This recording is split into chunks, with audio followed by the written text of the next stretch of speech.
What's up, gamers? The Red Dragon here, and we are checking out some Battlefield 3 action. Want to give you an update on the latest news and happenings. We're also going to be discussing armored kill, tank superiority, all that good stuff. But first, are you one of those lurkers, or do you know somebody who hasn't picked up the game yet? You love watching Battlefield videos, but you're just waiting for that right sale to come along.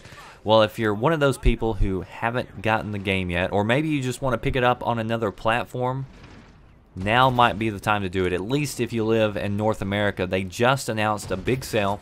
I don't know how long this is going to last. Maybe it's permanent, I don't know.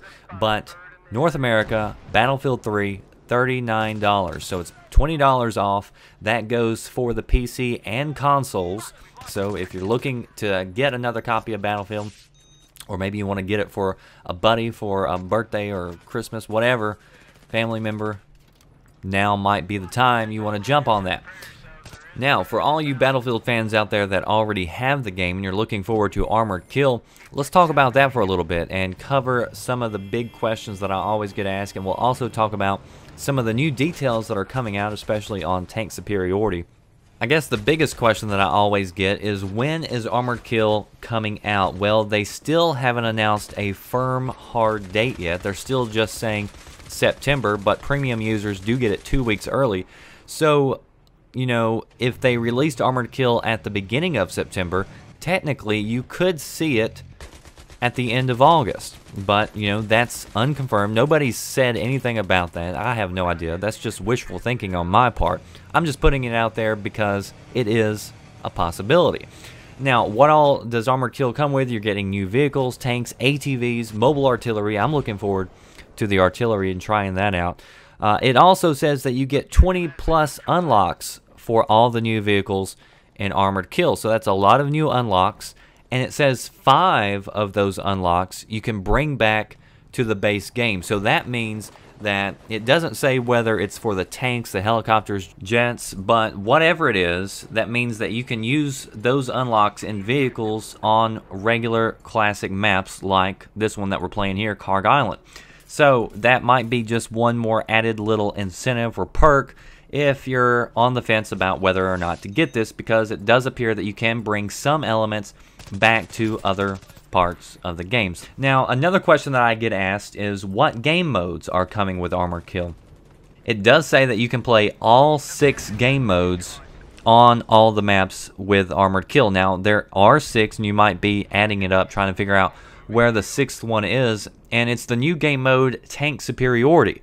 Now, if you've been following my channel, then I posted up a video here a while back talking about Tank Superiority, and at the time I didn't know anything about it. It had just been announced, but we still haven't heard a whole lot of details until now, and we're starting to finally get some footage and details coming out.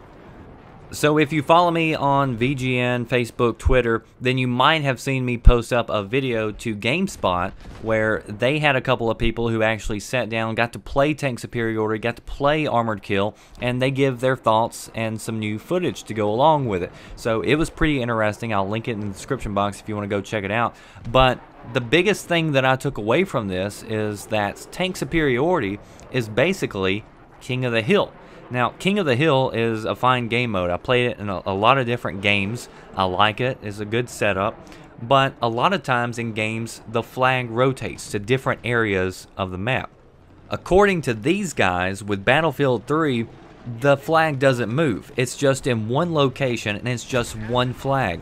Now, that doesn't make a whole lot of sense to me, because you supposedly have the biggest maps in Battlefield. This is very vehicle-oriented, and yes, that would make for some chaotic fights, but it sounds like to me that would get pretty old really quickly. Now, I don't want to be one of those that, you know, jumps on and says that it's going to completely suck when it comes out, because I don't know. And I'm not going to know until I play it. I'm not one of those people who like to put out an opinion, a very strong opinion, based on nothing but what I'm hearing. You know, I want to experience it, and maybe it's a lot better. Maybe these guys were playing a limited version of the game, and they only got to see part of it.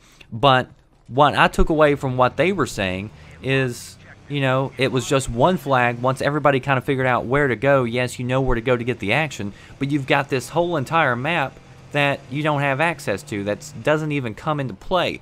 Again, hopefully they were playing a watered down version of the map, and that's something we'll have to wait and see.